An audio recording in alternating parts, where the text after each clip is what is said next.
from 100,000 ay successful po yung pag-upgrade natin to 500,000. Ibig sabihin po ay mas malaki na po yung wallet limit ng GCash account ko. What's up sa inyo mga katropa? Kamusta kayo? At kamusta naman ako?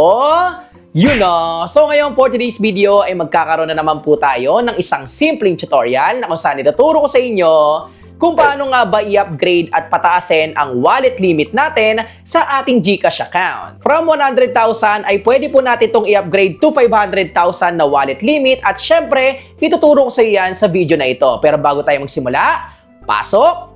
Intro!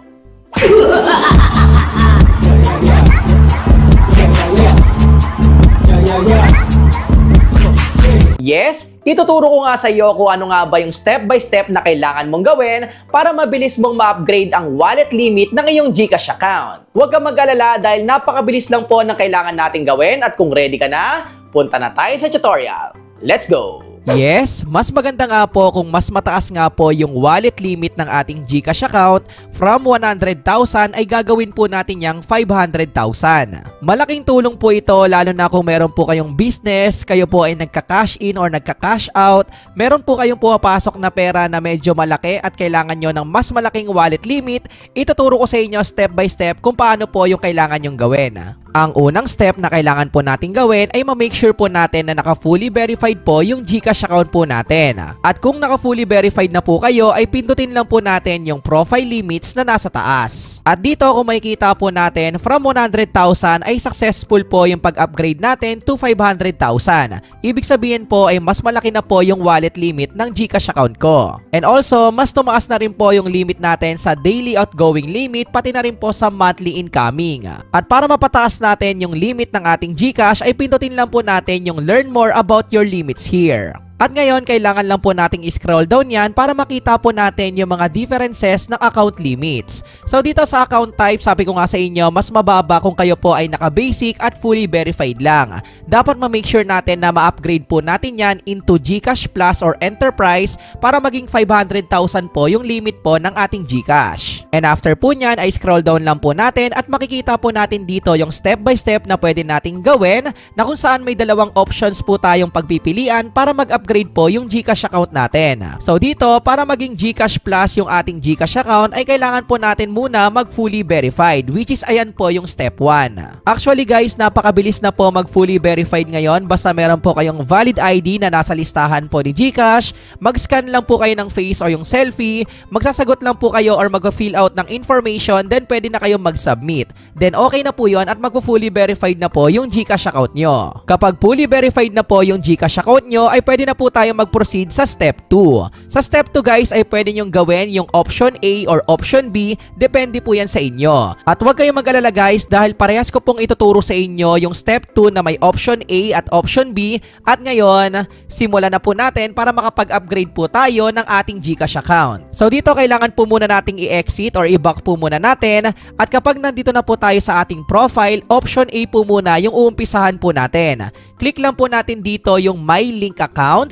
At dito kasi guys, ang option A ay pwede po tayong mag-link or mag-connect ng any bank po dito, basta BPI, Union Bank, or Pioneer. So makikita po natin yan dyan. So for example, meron po akong BPI, so ayan po yung pipiliin ko. At ang next step ay kailangan po nating mag-login ng BPI account po natin dito para makonect po natin yan dito po kay GCash. Once na connected na po yan at na-link na po natin yan kay GCash ay pwede na po tayong mag-cash in ng any amount. Ibig sabihin guys, kung gusto mo na mag-cash in ng BPI mo papunta kay GCash ng 100 pesos, 500 pesos, 1,000 pesos, any amount po will do. Any amount po ay i-accept naman po yan, then pwede na pong mag-upgrade yung account mo sa GCash Plus. Usually, within 3 days po or sa 3 araw lang po ay ipaprocess na po yan, then mag-upgrade na po yung account mo sa GCash Plus.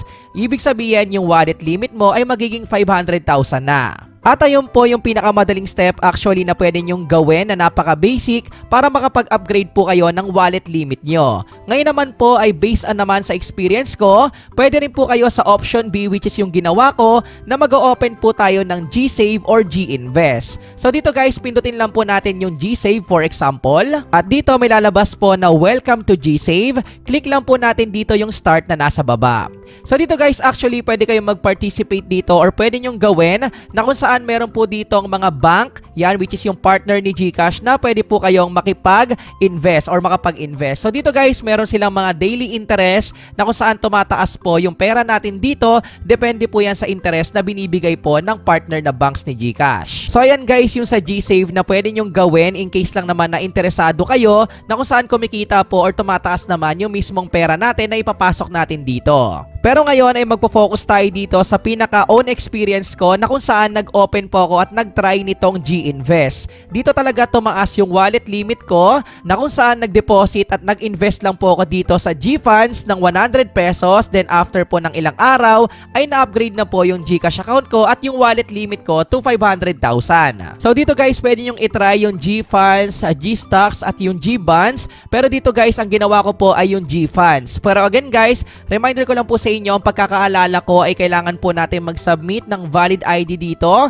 for verification at yung pag-scan ng face natin or selfie. At ngayon ipapakita ko sa inyo for example itong G-Funds, okay? Ang kagandahan naman dito guys ay hindi naman mawawala ng isang iglap lang yung 100 pesos ninyo dahil sa inyo po yan mapupunta o yung tinatawag nating portfolio. So dito guys, yung 100 pesos natin ay naging 91.22. Okay lang naman sa akin yan dahil yung kapalit naman yan ay syempre yung pag-increase natin or pag-upgrade ng ating account at yung wallet limit natin. At dito, as we can see dito po sa ating transaction ay meron po tayong pinasok at in-invest na 100 pesos. Then after po nyan ay mapupunta na po yan sa ating portfolio na kung saan pwede po natin yung gamitin sa pag-invest, okay? At ang kagandahan guys ay mabilis lang naman po dahil within 3 days lang po yung hinintay ko at na-upgrade na po yung wallet limit ng aking GCash account. Actually guys, ay magsisend po sila sa inyo ng email for notification na finally ay upgraded na po yung GCash wallet limit ninyo from 100,000 to 500,000 at okay na po yun. Again, ang simpleng reminder ko lang po sa inyo, step 1, make sure lang po na fully verified po yung GCash account ninyo. For the step 2, may dalawang options po kayo na pwedeng gawin.